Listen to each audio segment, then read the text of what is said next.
This week on CWN, girls basketball has been busy. And band had region auditions last week. I'm Maddie. And I'm Aaron, and today is Saturday, December 10th, 2022. You are watching Calallen Wildcat News Weekly Review.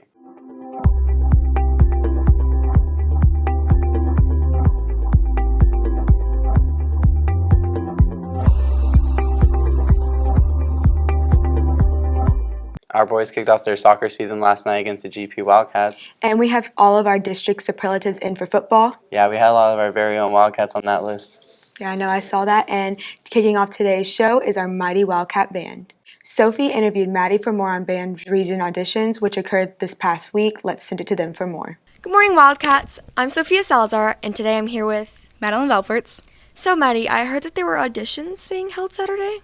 Yes, on Saturday the band had region auditions, and it was a fun time, and we had a great time there. What were the auditions for? So at region, we are auditioning for the region band. There are two different bands that you can audition for. There's the symphonic band and the concert band. And the symphonic band is the top band, and concert band is sort of the lower band. And how did you do? I made second chair symphonic, which is the top band, and I'm now moving on to area. How about the rest of Calallen? The rest of Calallen, we really dominated. We did absolutely amazing. We couldn't have asked for better results. The students worked so hard, and we practiced a lot, and we put in the work and time, and it really paid off. Thank you. Congratulations to the members of the Calallen High School Band on the very successful region band auditions. 14 students have qualified for the All-Area Band and will audition on January 7th for a chance to move on to the Texas All-State Band. Since Christmas is coming up soon, our teachers and their classes have been busy decorating their doors. We have an update on some of the doors that have already been decorated. Let's check it out. Hey, it's Autumn here with Calallen TV, and I'm here with Mrs. T. So, Mrs. T, what is your door decorated as? So we kind of just went for like a Christmas explosion on our door. So our theme was more just Christmas threw up on the door. So we went with just like presents and snowmen and a bunch of things. We drew snowflakes on top of Romeo and Juliet speeches to make it a little Englishy. We were just kind of going for chaotic Christmas. So now I'm here with Miss Valletta. So, Miss Valletta, tell me about your door. Yes, my door is La Flor de Nochebuena, which is the red poinsettia. Here in Spanish class, we have been learning about the poinsettia for the past 2 weeks, which is a very important and special flower for the Spanish department because the flower originated at Mexico. Okay, and so how did this flower get here? Mr. Poinsett, an American, went over to Mexico and he saw the red poinsettia everywhere at Mexico. He loved the beautiful red flower and he patented it. He created it as his own flower and then he brought it to America. Well, thank you, and that was awesome. For our agriculture students, Christmas time means that their livestock show is right around the corner. We caught up with FFA Chapter President Caitlin Dillon and Ag Teacher Mr. Farias to find out more about the livestock show and their practice show that took place this last weekend. Let's send it to Callie for more. Hi, I'm Callie, and I'm here with Caitlin Dillon. Caitlin, you're president of the FFA. Can you tell me about y'all's practice show y'all had last week? Yes, so this weekend we had a chapter show at our ag barn back in the back of the school, and it was great. A lot of people came together, and the alumni helped us out a lot. They put together this show, and it's great practice for all the kids in FFA, raising animals for the county show, which is next month. It helped out a lot of kids. We gave jackets and buckles away. A lot of people did really great, and I'm so proud of everybody that showed up. Thank you. Here with Mr. F. Mr. F, y'all had a practice show last week. Can you tell me more about that, please? Our alumni puts on a chapter show, and that's just a show so everybody can just have a little practice before our county show. It's a pretty good deal. Showmanship winners and along with grand champions. Just a good thing to get the animals out and get the kiddos working as well. And can you tell me how you're preparing for the show next or soon? That's one of the big things right there is our show, our chapter show.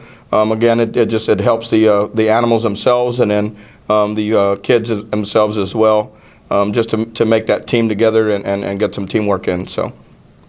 Okay, thank you, and back to the studio. And now it's time for your weekly GP student report.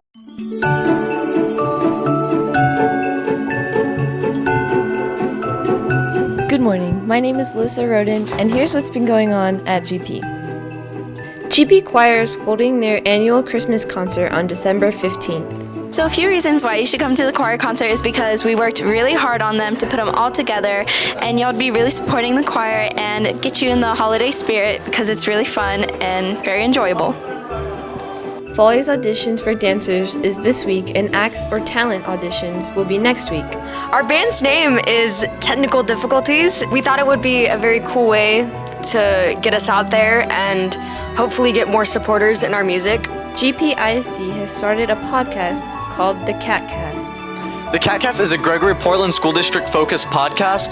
The usual host is Miss Matern, and it just features a lot of influential, figures and people around the school district. It's available to listen on Spotify. And now, more holiday stories. Local food banks and GP High School have come to an agreement to be a distribution center for the students in need.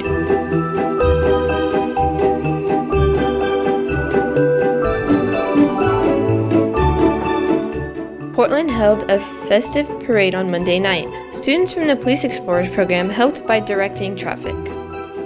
We just kind of made sure that nobody disturbed the parade by coming in and out of the HB parking lot.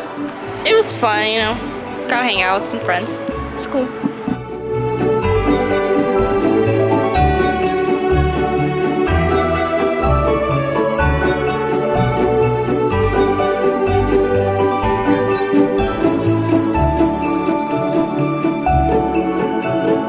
That's all for the Wildcat news we had. If you like what you saw, you can check out these 2 QR codes or check out the link below. Thank you for watching. A few months ago, one of our students followed the principle of see something, say something. Recently, the student, Scotty Sievers, was honored by our school board for his courageous actions. Let's send it to Callie to find out what he did. Hi, I'm Callie, and I'm here with Scotty. Scotty, you were awarded by the school for your courageous acts. Can you tell me more about that, please? I was recognized because I followed the see something, say something principle, and our safety as a school depends on that principle because when one person sees something wrong, they can report it and say something, and that's what happened here when someone had a gun and I saw something and I said something, and so I was recognized for that. I did the right thing. Anyone would do it if they were in my situation. Okay, thank you, Scotty, and thank you so much for what you did, and back to the studio.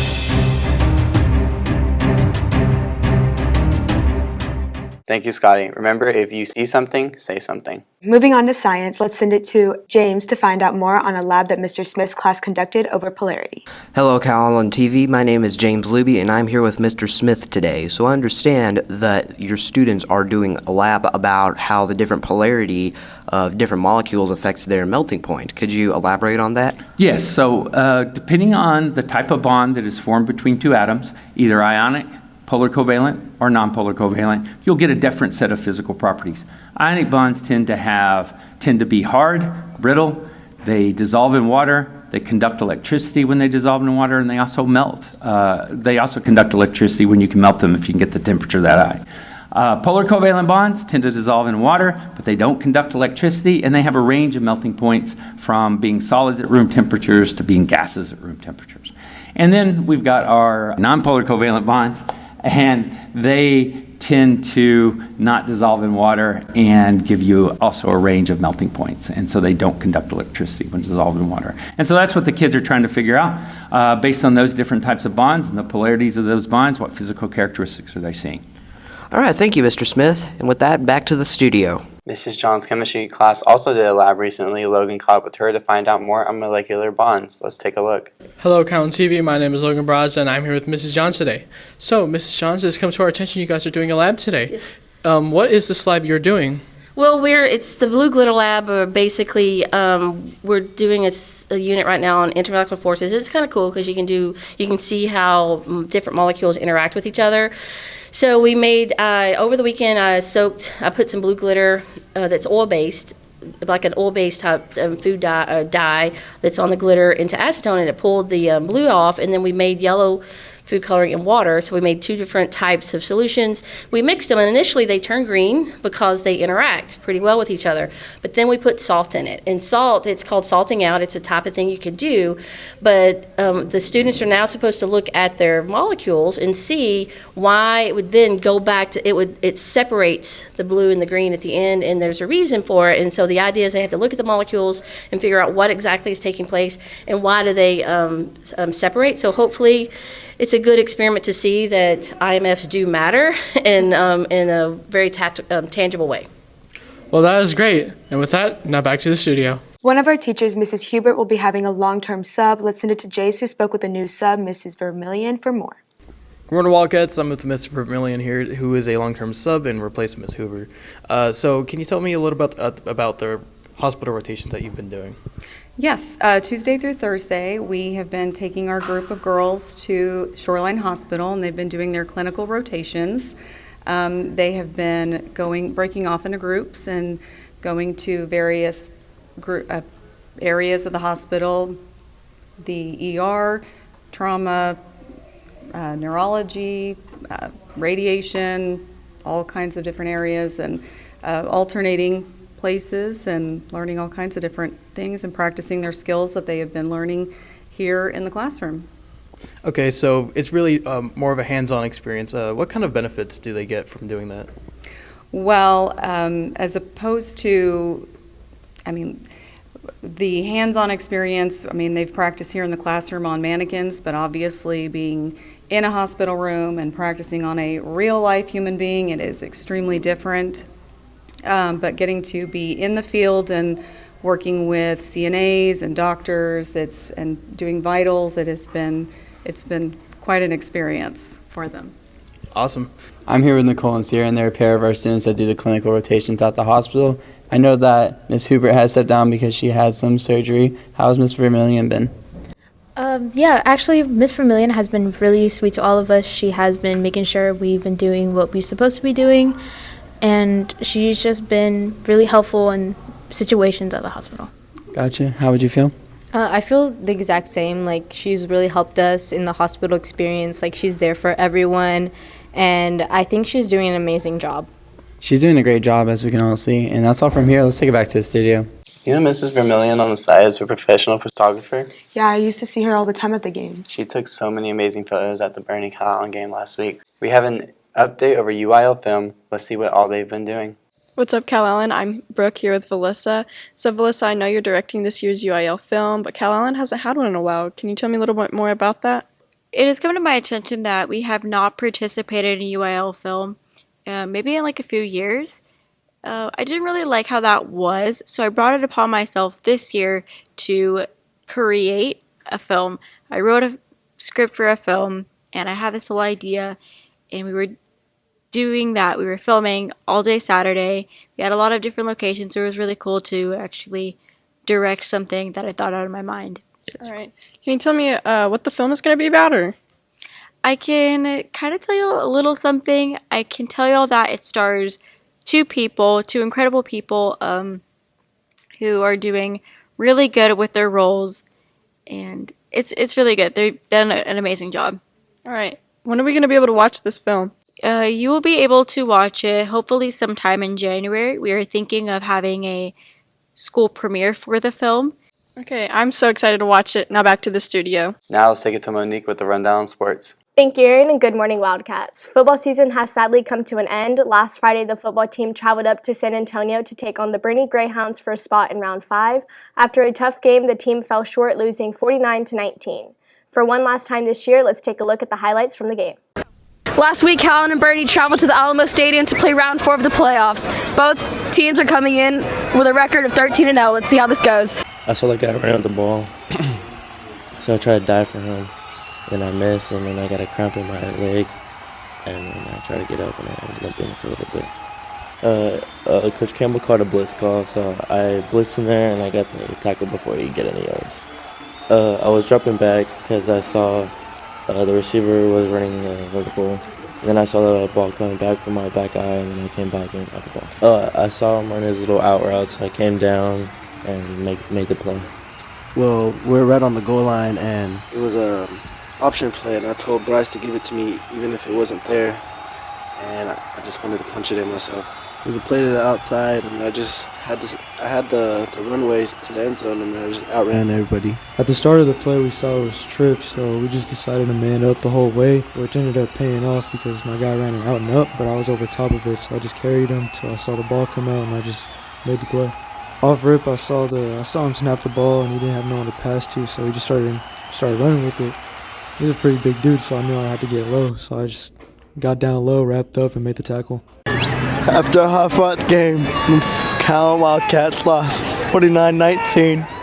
The golf team had a tournament this past Friday and Saturday here at River Hills. Brooke Caldwell placed an incredible round and took second place individually, and the girls took second place as a team. Let's send it to Socorro with Brooke for more. Hey Cats, I'm here with Brooke. So Brooke, I know y'all had a golf tournament on Friday and Saturday at River Hills. Can you tell me how that went? Oh yeah, so first day we played pretty sloppy. Everybody kind of shot a bad round. And then day 2 we had to go out there and improve a lot, which we did. It got us second place at a mostly 5A tournament. I don't think we competed against any 4As in the team aspect. Individually, I got second place behind a Vets girl, so I think we played pretty good, and I think we're looking for improvement in the in-season tournaments.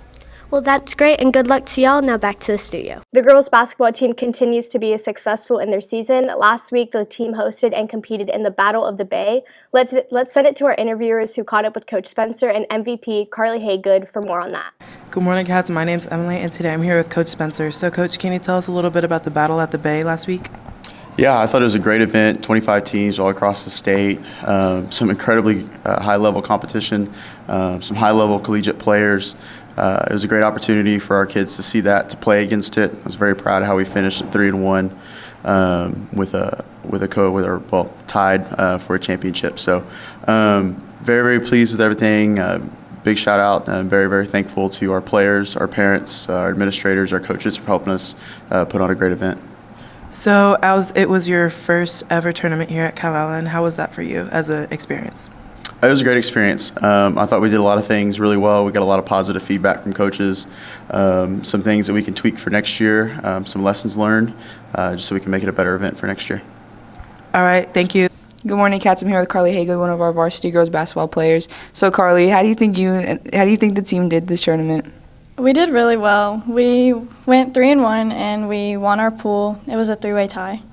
That's good. And I heard you got MVP of the tournament. How do you feel about that? I was really excited. When is y'all's next game? Tomorrow we play Orange Grove at home. The team also took on Orange Grove earlier this week and came out on top, defeating the Bulldogs 44-31. Let's take it to Coach Spencer yet again for more on that game. Hi, I'm Calallen. I'm here with Coach Spencer. Coach Spencer, y'all had a game yesterday. Can you tell me how that went?